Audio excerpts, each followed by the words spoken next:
یزید بن اسم رحمہ اللہ بیان کرتے ہیں، مجھ سے ام المومنین میمونہ بنت حارث نے بیان کیا، جب رسول اللہ صلی اللہ علیہ وسلم نے ان سے نکاح کیا تو آپ صلی اللہ علیہ وسلم حلال تھے، یعنی احرام کی حالت میں نہیں تھے۔ یزید بن اسم فرماتے ہیں میمونہ میری بھی خالہ تھی اور عبداللہ بن عباس کی بھی خالہ تھی۔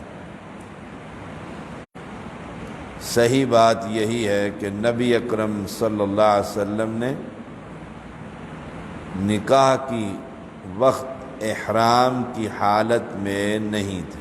میمونہ خود بیان کرتی ہیں، رسول اللہ صلی اللہ علیہ وسلم نے مجھ سے مقام صرف میں نکاح کیا تھا اور ہم دونوں حلال تھے۔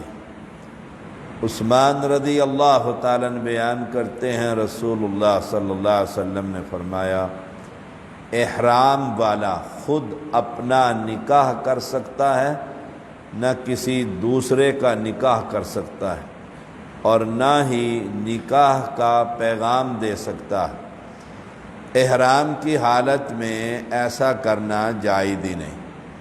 احرام والا آدمی خود شادی کر سکتا ہے، نہ کسی کے نکاح کا وکیل بن سکتا ہے۔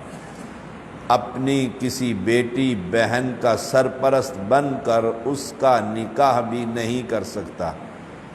احرام کی حالت میں کسی سے نکاح کے بارے میں بات چیت بھی نہیں کر سکتا۔ اگر کوئی شخص ایسی غلطی کرے اور پیغام بھیج دے تو اسے جواب نہیں دیا جائے گا۔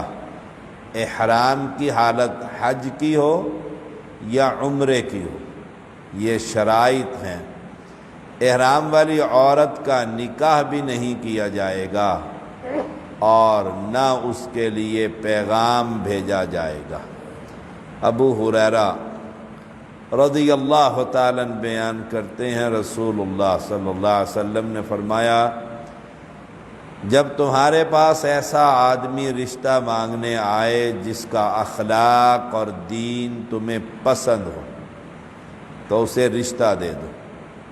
اگر تم یوں نہیں کرو گے تو زمین میں بہت زیادہ فتنہ اور فساد پیدا ہو جائے گا۔ رشتہ کرتے وقت اخلاق اور کردار اور دینی حالت کو پیش نظر رکھنا چاہیے۔ ہم مرتبہ ہونے کا مطلب بھی یہی ہے کہ اپنے ہی جیسے لوگوں میں شادی کرنی چاہیے۔ اگر دین کے علاوہ خاندان اور مال کو پیش نظر رکھا جائے گا تو کئی نیک لڑکیاں بے نکاح رہ جائیں گی اور یہ چیز ان کے لیے فتنے اور مصیبت کا باعث ہوگی۔ اگر دین پر خاندان، مال اور جمال کو ترجیح دی جائے گی تو دین کے لحاظ سے نیک نہ ہونے کی وجہ سے جھگڑے پیدا ہوں گے۔ یہی مال اور جمال اور اونچا خاندان مصیبت کا باعث بن جائے گا۔ عائشہ رضی اللہ تعالی عنہا بیان کرتی ہیں، رسول اللہ صلی اللہ علیہ وسلم نے فرمایا حصول اولاد کے لیے اچھی عورتیں منتخب کرو اور ہم مرتبہ لوگوں سے رشتے دو بھی اور لو بھی۔ ہم مرتبہ سے مراد دینی لحاظ سے بھی ہم مرتبہ ہیں اور معاشی اعتبار سے بھی ہم مرتبہ۔ ابو ہریرہ رضی اللہ تعالیٰ عنہ بیان کرتے ہیں، رسول اللہ صلی اللہ علیہ وسلم نے فرمایا جس کی دو عورتیں ہوں اور وہ ایک کو دوسرے پر ترجیح دے، وہ قیامت کے دن اس حال میں آئے گا کہ اس کا آدھا جسم فالج زدہ ہوگا۔ اگر کسی کی دو یا دو سے زیادہ بیویاں ہوں تو ممکن ہے قلبی میلان ایک کی طرف زیادہ ہو، لیکن یہ محبت ناانصافی کا باعث نہیں بننی چاہیے۔ مباشرت کرنے میں میلان اور خواہش کے مطابق کمی بیشی تو ہو سکتی ہے، لیکن یہ جائز نہیں کہ ایک کی ضرورت سے چشم پوشی کر لی جائے۔ اللہ کا ارشاد ہے فلا تمیلوا کل المیل فتذروها کالمعلقہ، ایک کی طرف پوری طرف نہ جھک جاؤ کہ دوسری کو لٹکتی ہوئی چھوڑو۔ دنیا کے اعمال کا نتیجہ قیامت میں بھی ظاہر ہوگا اور انہی اعمال کے مطابق جنت اور جہنم کے درجات میں فرق ہوگا۔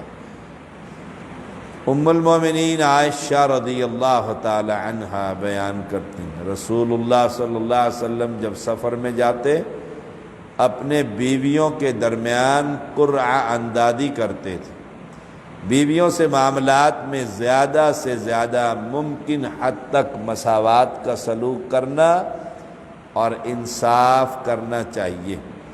جب ایک چیز کے مستحق ایک سے زیادہ افراد ہوں اور وہ چیز قابل تقسیم نہ ہو تو قرعہ اندازی کی جا سکتی ہے۔